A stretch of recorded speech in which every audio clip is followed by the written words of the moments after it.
عليكم ورحمة الله وبركاته. إلهي سبحانه وتعالى هيدي بركة ولا لملك استوجبتان. النفس والشيطان إن خالفتها أفلحت في أولاك وفي أخراك. نفط هذا يا شيطان هدي خلافته آخر هذا يأدوك لبذا والدي بانتي. لماذا إلهي سبحانه وتعالى إنه شيء إن النفس لأمارة بالسوء. نفط حيكو أمرسا حماها يكو أمرسا.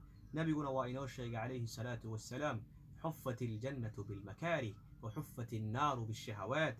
jannada waxaa lagu hareereeyey waxyaabaha naftu ay karaahiyeysanayso khayraadka naftu ay dhibsanayso ayaa jannada lagu hareereeyey hareeraheeda yacni la dhigay naartana waxaa lagu hareereeyey waxyaabaha naftu ay jeclaysanayso shahawaadka naftaada iyo shaydaan raacin ilaahay baa subxaanahu wa tacaala inoo sheegay ina ashaydaana lakum caduwun faattakhiduuhu caduwa shaydaanku waa cadow ka yeesha naftaada iyo shaydaan labaduba cadow bay kugu yihiin waxa ay ku amrayaan ha adeecin si aad janno u hesho